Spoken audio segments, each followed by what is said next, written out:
Welcome to this edition of Transformation Thursday. As always, we're excited, we're grateful and thankful that you have chosen to spend this time with us. So we're certainly grateful. I'm excited about this word today. Today, I want to talk about learning to let go. On Saturday, many of us set our clocks ahead 1 hour right before we went to bed, recognizing daylight saving. This springing forward ushers in the spring season where new life begins and old life ends. It's a period where life blossoms and blooms with fresh, bright colors and coatings of flowery dust of pollen. It's the period when we move past the dark gloominess of the winter months into longer days and shorter nights. This is perhaps my favorite part of the year, as new life and new beginnings spring forth. In nature, this springing forth comes naturally as seasons come and go. Change is inevitable, and there is a letting go of what was to grab hold of what is. The other day, I was reading an article in the New York Times, and it was about a relatively young man of 50 living in Maine. He was well liked, and his neighbors described him as one of the nicest people that they had ever met. He was often seen helping his neighbors with trash, mentoring young men, and riding dirt bikes with his best friend. Years ago, when he had moved to Maine, he worked at the local Walmart, and because of his hard work and integrity and charisma, he was consistently promoted. And after a few years on the job, he decided to branch out on his own and started a new construction business. Those same attributes garnered him a number of clients, and his business boomed. One day, this all changed. On the streets of Harlem, New York, he was gunned down. When the news hit the small town in Maine, everyone was shocked. How could this possibly happen to such a great person? Why was he even in Harlem? Who could have possibly done such a thing? As the police investigate his murder, they run into an unusual problem. A lot of people had a motive. The man that the people knew in Maine was once a notorious drug dealer, and people at one point called him the mayor of Harlem. He was responsible for several deaths, including the death of one of his closest friends. But one day his life changed. He turned federal informant, was placed under police protection, given a new name, a new identity, a new lifestyle, a new residence.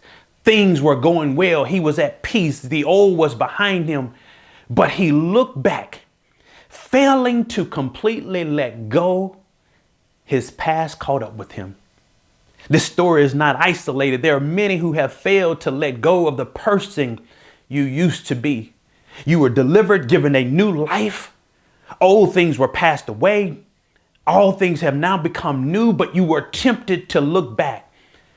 Sometimes we can be removed physically, but mentally and emotionally, we're still stuck in our yesterday. And being stuck keeps us from springing forward into our tomorrow. In Genesis 12, we're introduced to Lot, who conveniently attaches himself to his uncle Abram, the man of promise. As Abram is blessed, so is Lot. He grows in riches as Abram grows, to the degree that they can no longer dwell in the same place. They decide to part ways, with Lot choosing what he perceived as the best land. It was well watered with lush grass and seemingly perfect. The land would be called Sodom. Lot would relocate near Sodom. It's Sodom that the Bible defines as immensely wicked. It's Sodom where the outcry is so great that it reaches God, and he would ultimately intervene. And God ultimately reveals to Abram his plans to destroy Sodom and Gomorrah. And there are some things in our lives that God wants to disconnect us from. And they are not all bad things, but we simply need to be separated from them. As Lot and his family are led out of danger, given a new opportunity, a new chance at life, we discover that Lot's wife looked back. She failed to let go. She turned back to the life she became attracted to and failed to spring forth into the new life that was prepared for her. At some point in all of our lives, we will be pushed, we will be prompted to let go. And some of those things that we're asked to let go of, the weights, the past, and people. The Hebrew writer suggests to us in Hebrew 12:1, he admonishes us to lay aside every weight, everything that doesn't serve you or doesn't push you into your tomorrow. You need to let it go. If they don't make you better, if it doesn't benefit you, lay it aside. It's these weights that slow us down and keep us from running our race and experiencing the promises that are meant for us. I often travel a lot, and through experience, I have learned how to pack light. One, because I like to know where my stuff is at all times. And two, because extra luggage costs.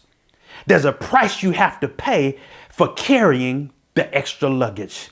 And so we need to lay aside and put down the extra weights that we have picked up.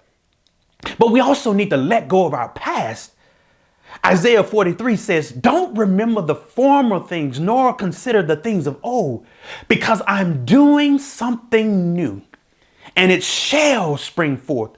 So we need to let go of the bad view we have of ourselves. We need to let go of our past hurts, our past mistakes, our unforgiveness, our condemnation. Learn to let go of the things of your past.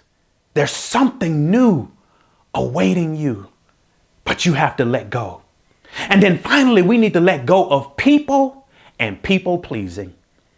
Everyone is not a part of your destiny. You can't afford to neglect those that are on board to chase after those who are not. Learn to let go of people that are not part of your destiny. Learn to let go of people pleasing. And so today, on this Transformation Thursday, I want you to affirm with me that I will walk in my purpose, I will grab hold of my dreams, and I will let go of everything and everyone that does not serve me. It's Transformation Thursday. Learn to let go. See you next week.